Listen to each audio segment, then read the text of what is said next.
NDA के लोगों को सॉरी पत्र लाना चाहिए। हर घोषणा पत्र 20 साल तक का जितना इन्होंने घोषणा पत्र लाया है, वो घोषणा पत्र भी कहता हुआ कि हमारा क्या हुआ। बिहार की जनता इनके चाल और चरित्र को पहचान चुकी है। इस बार करारा जवाब बिहार की जनता देगी। मुख्यमंत्री जी को तो पता ही नहीं होगा कि उस घोषणा पत्र में क्या है, शायद उनको बोलने ना दिया जाए, इसलिए जो है जल्द से जल्द जो है ये खत्म कर लिया गया। लेकिन हम तो कहना चाहते, जो हमने घोषणा पत्र देखा, एनडीए के लोगों को सॉरी पत्र लाना चाहिए और बिहार के 14 करोड़ जनता से सॉरी बोलना चाहिए था कि 20 साल से भी राज करने के बाद भी सबसे गरीब राज्य बिहार, कोई कारखाने नहीं, कोई निवेश नहीं, हर सेक्टर में जो है ये सरकार फेल रही, इसलिए इनको सॉरी पत्र लाना चाहिए था। और अगर इनका 20 साल का जो झूठा जुमला अगर आप लोग देखें, जो वादे इन्होंने किए थे 20 साल से, हर घोषणा पत्र 20 साल तक का जितना इन्होंने घोषणा पत्र लाया है, वो घोषणा पत्र भी कहता हुआ कि हमारा क्या हुआ, हमारा क्या होगा। वो घोषणा पत्र कह रहा है कि पहले वाला तो घोषणा पूरा हुआ नहीं, एक नया जो है आनंद फानन में जो है इन लोगों ने ये घोषणा पत्र जारी की है। इसमें कई ऐसी चीजें, अब बताइए, स्कूल में मिड डे मील जो है वो देंगे, यानी इससे पहले जो है बढ़िया से ये लोग नहीं दे रहे थे। यानी आप देखिएगा, अस्पताल, मेडिकल कॉलेज हर जिले में निर्माण करेंगे। जो मेडिकल कॉलेज है वहाँ डॉक्टर नहीं है, नर्स नहीं है, दवा नहीं होता, इलाज नहीं होता, केवल खाका खड़ा कर दिया गया है, कुछ नहीं हो रहा। तो उस हिसाब से अगर आप देखें तो इन लोगों को सॉरी पत्र ला करके इन लोगों को माफी, बिहार 14 करोड़ बिहार की जनता से माफी मांगनी चाहिए। और ये तो ताज्जुब की बात है कि भाई 30 सेकंड में ही पूरा, हम लोगों ने भी घोषणा पत्र जारी किया, हम लोगों ने भी विजन को रखा, हम सब नेताओं ने अपनी बात को रखा। ये कौन सी बात हुई कि कोई बात ही नहीं की गई।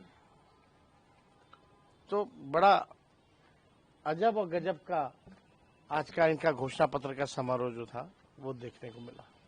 हर जिले में फैक्ट्री, भाई 20 साल से क्यों नहीं लगा रहे थे फैक्ट्री। और अमित शाह जी ने तो कह दिया कि भूमि की कमी है। तो ये केवल जुमला है। बिहार की जनता इनके चाल और चरित्र को पहचान चुकी है। इस बार करारा जवाब बिहार की जनता देगी।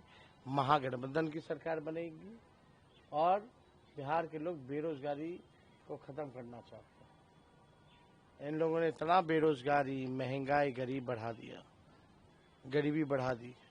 आप देखिएगा 94 लाख कैसे परिवार, गरीब परिवार का, उनका क्या है इसमें, उनको कैसे मुख्य धारा में लाएंगे, आर्थिक न्याय उनके साथ कैसे करेंगे, कोई बात नहीं, कोई जिक्र नहीं। आपने सरकारी नौकरी को कहा उसको भी कॉपी कर आप बोलते हैं नकल तो कर ही रही, हर एक चीज का नकल कर दिया। 1 करोड़ नौकरियां रोजगार देंगे, हमसे पूछते हैं कि कहाँ से देंगे, ये कहाँ से देंगे, तो ये तो बताएं। 4 लागू है और गोलीबारी की घटना हुई है मोकामा में, जिस तरीके से गोली चली, एक व्यक्ति की मौत भी हो गई है। देखिए, लोकतंत्र में हिंसा की कोई जगह नहीं होनी चाहिए। और ये ताज्जुब में है हम लोग कि कोई व्यक्ति जो है अपने काफिला, एक तो 40-40 गाड़ियों का काफिला, और तो और हथियारों के साथ लैस कैसे घूम सकता है।